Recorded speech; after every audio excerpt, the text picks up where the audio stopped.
एडगेड अभ्यास पुस्तिका कक्षा 6 विज्ञान अध्याय 9 के प्रश्नोत्तर हल करेंगे। अध्याय का नाम है विद्युत तथा परिपथ। तो चलिए हम प्रश्नोत्तर देख लेते हैं। यहाँ पर सबसे पहले दिया है, चित्रों का अवलोकन कर सही जोड़ी बनाने का प्रयास कीजिए। तो यहाँ पर देखिए हमने जोड़ी बनाकर रखी है। आप भी इसी तरीके से अपनी एडगेड अभ्यास पुस्तिका में जोड़ी बना सकते हैं। चलिए हम आगे बढ़ते हैं। यहाँ पर दिया है, यदि कोई विद्युत से संबंधित अन्य चित्र आप जानते हैं तो यहाँ बनाओ और उसका नाम लिखो। तो यहाँ पर हमने क्या बना दिया है, बल्ब, और यहाँ पर उसका नाम भी लिख दिया है। चलिए हम इसके बाद आगे बढ़ते हैं। आगे लिखा है, निम्नलिखित सामग्री में से विद्युत रोधक सामग्री को चुनकर लिखो। यहाँ पर ये सामग्री दी हुई है, जैसे क्या है, सिक्के हैं, कार्क है, कांच है, चाबियाँ, पिन। तो यहाँ पर जो विद्युत रोधी सामग्री है वो कौन कौन सी हैं, कार्क है और कांच। इनमें विद्युत प्रवाहित नहीं होती। इसके बाद चलिए आगे बढ़ते हैं। अपने आसपास की वस्तुओं का अवलोकन करो और अपने साथी से चर्चा करो। कौन कौन सी वस्तुएं विद्युत की चालक हैं, अपने निष्कर्ष को यहाँ पर लिखो। तो यहाँ पर देखिए, यहाँ पर हमने क्या क्या वस्तुएं लिखी हैं, लोहा, गीली लकड़ी, ये विद्युत की चालक हैं। और अगला है, अपने निष्कर्ष को यहाँ पर लिखो। तो निष्कर्ष में हम क्या लिखेंगे, हाँ हमारा शरीर विद्युत का चालक है। चलिए हम आगे बढ़ते हैं। प्रश्न नंबर 1 है बहुविकल्पीय प्रश्न। इसमें क्या दिया है, सही विकल्प का चयन कीजिए। तो चलिए यहाँ पर 1 नंबर पर दिया है, कौन सा विद्युत का अच्छा चालक है। ऑप्शन ए ग्रेफाइट, लकड़ी, रबड़। ऑप्शन बी रबर, कांच, लकड़ी। ऑप्शन सी शुद्ध जल, लकड़ी, चांदी। ऑप्शन डी तांबा, लोहा, चांदी। तो इसमें सही ऑप्शन है ऑप्शन डी तांबा, लोहा, चांदी। यहाँ पर हम उत्तर में लिखेंगे ऑप्शन डी तांबा, लोहा, चांदी। चलिए हम आगे बढ़ते हैं। आगे दिया है, दूसरा है, किसी विद्युत परिपथ में विद्युत धारा की दिशा का प्रवाह होता है। ऑप्शन ए सेल के नेगेटिव टर्मिनल से पॉजिटिव टर्मिनल की ओर। ऑप्शन बी सेल के पॉजिटिव टर्मिनल से नेगेटिव टर्मिनल की ओर। ऑप्शन सी सेल के पॉजिटिव टर्मिनल से पॉजिटिव टर्मिनल की ओर। और ऑप्शन डी सेल के नेगेटिव टर्मिनल से नेगेटिव टर्मिनल की ओर। तो इसमें सही ऑप्शन है ऑप्शन बी सेल के पॉजिटिव टर्मिनल से नेगेटिव टर्मिनल की ओर। तो यहाँ पर उत्तर में हम क्या लिखेंगे, ऑप्शन बी सेल के पॉजिटिव टर्मिनल से नेगेटिव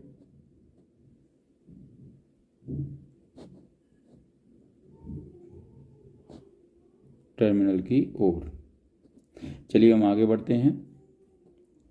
अब हमारे सामने तीसरे नंबर का प्रश्न है, दिए गए परिपथ में दोनों तारों के मध्य किस वस्तु को रखने पर बल्ब जल जाएगा। ऑप्शन ए गंधक, ऑप्शन बी कोयला, ऑप्शन सी लोहे की छड़, ऑप्शन डी लकड़ी। तो इसमें सही ऑप्शन है ऑप्शन सी लोहे की छड़। यहाँ पर हम लिखेंगे ऑप्शन सी लोहे की छड़। चलिए हम आगे बढ़ते हैं। अब चौथा प्रश्न है हमारे सामने बहुविकल्पीय प्रश्न। तो इसमें दिया है, एक वस्तु से दूसरी वस्तु पर विद्युत आवेश को स्थानांतरित करना है। इसके लिए दोनों वस्तुओं को संयोजन किया जाना चाहिए। ऑप्शन ए सूती धागे से, ऑप्शन बी प्लास्टिक की डोरी से, ऑप्शन सी तांबे के तार से, ऑप्शन डी रबड़ के छल्ले से। तो इसमें सही ऑप्शन है ऑप्शन सी तांबे के तार से। चलिए हम आगे बढ़ते हैं। आगे है 5वां, निम्न में से विद्युत रोधक पदार्थ है? ऑप्शन ए लोहे की कील, ऑप्शन बी एल्यूमिनियम की कील, ऑप्शन सी लकड़ी की कील, ऑप्शन डी तांबे की कील। तो इसमें सही ऑप्शन है ऑप्शन सी लकड़ी की कील। चलिए हमारे सामने छठा नंबर का प्रश्न है, विद्युत परिपथ सही होने पर भी बल्ब दीप्त नहीं हो रहा तो क्या संभावना हो सकती है? ऑप्शन ए सेल खराब होना, सेल के रासायनिक पदार्थ समाप्त होना, दूसरा है फिलामेंट का टूटना, तीसरा है कुंजी का बंद होना। तो ये तीन है। अब इसमें दिया है ऑप्शन दिए हैं, ऑप्शन ए केवल एक कथन सही है, बी है केवल दो कथन सही है, सी है केवल तीसरा कथन सही और डी है केवल एक, तीन एवं तीसरा तीनों सही है। तो यहाँ पर ऑप्शन डी सही है। तो ऑप्शन डी में यहाँ पर लिखेंगे ऑप्शन डी केवल एक, दो एवं तीन तीनों सही हैं। चलिए हम आगे बढ़ते हैं। आगे है प्रश्न नंबर 1.2, दिए गए शब्दों में से चुनकर रिक्त स्थानों की पूर्ति कीजिए। तो यहाँ पर देखिए कुछ शब्द दिए हुए हैं। शब्द कौन कौन से हैं? वंद, दीप्त, सुचालक, धनात्मक, ऋणात्मक, रबर। तो पहला है खाली स्थान, जब विद्युत धारा प्रवाहित की जाती है तो बल्ब खाली स्थान में लिखेंगे दीप्त हो जाता है। इसके बाद दूसरा है स्विच, खाली स्थान लिखेंगे बंद की स्थिति में परिपथ का सर्किट टूट जाता है। इसके बाद तीसरा है ग्रेफाइट या पेंसिल की लीड विद्युत, खाली स्थान लिखेंगे सुचालक होते हैं। फिर चौथा है विद्युत मिस्त्री बिजली का काम करते समय, खाली स्थान लिखेंगे रबड़ के दस्तानों का उपयोग करते हैं। फिर पांचवा है विद्युत धारा की दिशा विद्युत सेल के, खाली स्थान में लिखेंगे धनात्मक टर्मिनल से ऋणात्मक, ये दूसरे खाली स्थान में ऋणात्मक भरेंगे, टर्मिनल की ओर होती है। चलिए बच्चों हम आगे बढ़ते हैं। आगे है अति लघु उत्तरीय प्रश्न। अति लघु उत्तरीय प्रश्न में प्रश्न नंबर 2 है, हमारे घर में विद्युत की आपूर्ति कहाँ से होती है? तो उत्तर में हम लिखेंगे हमारे घर में विद्युत की आपूर्ति बिजली घरों से होती है। चलिए इसके बाद प्रश्न नंबर 3 है, टॉर्च को विद्युत कहाँ से मिलती है?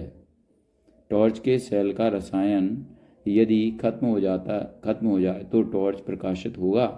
तो उत्तर में लिखेंगे टॉर्च को विद्युत कहाँ से मिलती है? सेल से मिलती है। सेल का रसायन यदि खत्म हो जाए तो टॉर्च प्रकाशित नहीं होगी। चलिए इसके बाद प्रश्न नंबर 4 है, दिया गया चित्र आपने कहाँ कहाँ देखा है तथा यह चित्र किस लिए लगाया जाता है? तो यहाँ पर ये देखिए इस चित्र के बारे में पूछा गया है, तो इसके बारे में हम उत्तर लिखेंगे। यह चिन्ह हमने विद्युत खंभों, विद्युत उपकेंद्रों आदि पर देखा है। यह चिन्ह चेतावनी देने के लिए लगाया जाता है। चलिए हम आगे बढ़ते हैं, प्रश्न नंबर 5 पर आ जाते हैं। विद्युत सेल कब विद्युत उत्पन्न करना बंद कर देता है? तो उत्तर में लिखेंगे जब विद्युत सेल में संचित रासायनिक पदार्थ इस्तेमाल कर लिए जाते हैं तब विद्युत सेल विद्युत उत्पन्न करना बंद कर देता है। चलिए प्रश्न नंबर 6 पर आते हैं। यदि विद्युत परिपथ बनाने के लिए विद्युत तार के स्थान पर जूट की डोरी का उपयोग करें तो प्रवाह पर क्या प्रभाव पड़ेगा? तो उत्तर में लिखेंगे विद्युत परिपथ पूरा नहीं होगा और विद्युत धारा प्रवाहित नहीं होगी। चलिए इसके बाद हम आगे बढ़ते हैं। लघु उत्तरीय प्रश्न आ चुके हैं। लघु उत्तरीय प्रश्न में प्रश्न नंबर 7 है, विद्युत कार्य के लिए उपयोग में आने वाले विद्युत उपकरणों के ऐसे भाग जिन्हें लोग स्पर्श कर सकते हैं, इनको बनाने में प्रायः किस पदार्थ का उपयोग किया जाता है और क्यों? तो उत्तर में लिखेंगे इन्हें बनाने के लिए प्लास्टिक तथा रबर का उपयोग किया जाता है क्योंकि ये विद्युत के कुचालक होते हैं तथा हमें करंट लगने से बचाते हैं। चलिए हम प्रश्न नंबर 8 पर चलते हैं।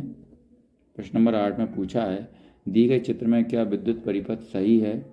विद्युत परिपथ में बल्ब न जलने के कोई 2 कारण बताइए। तो इसके उत्तर में हम क्या लिखेंगे, विद्युत परिपथ सही नहीं है, परिपथ का पूरा न होना, बल्ब का केवल एक ही भाग दोनों टर्मिनल से जुड़ा होना। तो ये इसका उत्तर है। चलिए हम आगे बढ़ते हैं, प्रश्न नंबर 9 पर आते हैं। नीचे दी गई वस्तुओं को विद्युत के सुचालक एवं कुचालक में वर्गीकृत कीजिए। यहाँ पर जो वस्तुएं दी हुई हैं, यहाँ पर कौन कौन सी विद्युत की सुचालक हैं और कौन कौन सी कुचालक हैं, उनको हमें अलग अलग बांटना है। तो चलिए सुचालक देख लेते हैं। पहले सुचालक में कौन कौन है, मानव शरीर, तार, लोहे की छड़, तांबा, एल्यूमिनियम आदि। कुचालक में कौन है, रबर, माचिस की तीली, बिजली के स्विच, प्लास्टिक, कांच की चूड़ी, लकड़ी आदि। चलिए प्रश्न नंबर 10 पर आते हैं। प्रश्न नंबर 10 में पूछा है, आपके मोबाइल को चलने के लिए ऊर्जा कहाँ से प्राप्त होती है? यदि मोबाइल पानी में गिर जाए तो क्या प्रभाव पड़ेगा और क्यों? तो उत्तर में लिखेंगे, मोबाइल को ऊर्जा बैटरी से मिलती है। पानी में गिर जाने पर मोबाइल खराब हो सकता है क्योंकि पानी विद्युत का सुचालक होता है। चलिए इसके बाद हम आगे बढ़ते हैं, प्रश्न नंबर 11 पर आते हैं। प्रश्न नंबर 11 में पूछा है, विद्युत मिस्त्री बिजली का काम करने वाला के पेंचकस एवं टेस्टर के हत्थे यदि प्लास्टिक या लकड़ी के न बनाए जाएं तो इलेक्ट्रीशियन को किन परेशानियों का सामना करना पड़ेगा और क्यों? तो उत्तर में लिखेंगे, प्लास्टिक तथा रबर विद्युत के कुचालक होते हैं जो मिस्त्री को विद्युत झटकों से बचाते हैं। चलिए प्रश्न नंबर 12 पर चलते हैं। ये दीर्घ उत्तरीय प्रश्न है। यहाँ पर पूछा है, विद्युत परिपथ को चित्र सहित समझाइए। तो यहाँ पर देखिए हमने ये चित्र बना रखा है। चित्र के नीचे हमने और भी समझाने के लिए लिखा है, विद्युत परिपथ विद्युत सेल के दोनों टर्मिनलों के बीच विद्युत प्रवाह के संपूर्ण पथ को दर्शाता है। विद्युत धारा की दिशा विद्युत सेल के पॉजिटिव टर्मिनल से नेगेटिव टर्मिनल की ओर होती है। बल्ब केवल तभी जलता है जब परिपथ में विद्युत धारा प्रवाहित होती है। चलिए हम आगे बढ़ते हैं, प्रश्न नंबर 13 पर आ जाते हैं। प्रश्न नंबर 13 में पूछा है, दिए गए चित्र में यदि परिपथ के बीच एल्यूमिनियम का तार, लोहे की चाबी, कागज, थर्मोकोल, लकड़ी, मशीन की सुई, चांदी का तार रखा जाए तो कौन कौन से पदार्थ से विद्युत धारा प्रवाहित होगी अथवा नहीं होगी, कारण सहित लिखिए। तो चलिए आगे बढ़ते हैं। इसके उत्तर में हम लिखते हैं, एल्यूमिनियम का तार, लोहे की चाबी, मशीन की सुई तथा चांदी का तार विद्युत के सुचालक हैं, इसलिए इनमें विद्युत धारा प्रवाहित होगी। जबकि कागज, थर्मोकोल, लकड़ी विद्युत के कुचालक हैं, इसलिए इनमें विद्युत धारा प्रवाहित नहीं होगी। चलिए बच्चों हम आगे बढ़ते हैं। आगे है प्रश्न नंबर 14, टार्च का आंतरिक आरेख का स्वच्छ नामांकित चित्र बनाइए। तो इसका उत्तर ये है, ये यहाँ पर देखिए, ये सेल हैं दोनों, विद्युत सेल, और यहाँ पर ये इसका स्विच है, प्लास्टिक का आवरण है ये, और ये परावर्तक है, और यहाँ पर देखिए ये बल्ब लगा हुआ है। तो यहाँ पर ये हमने टॉर्च का आंतरिक चित्र बनाया है। चलिए हम आगे बढ़ते हैं।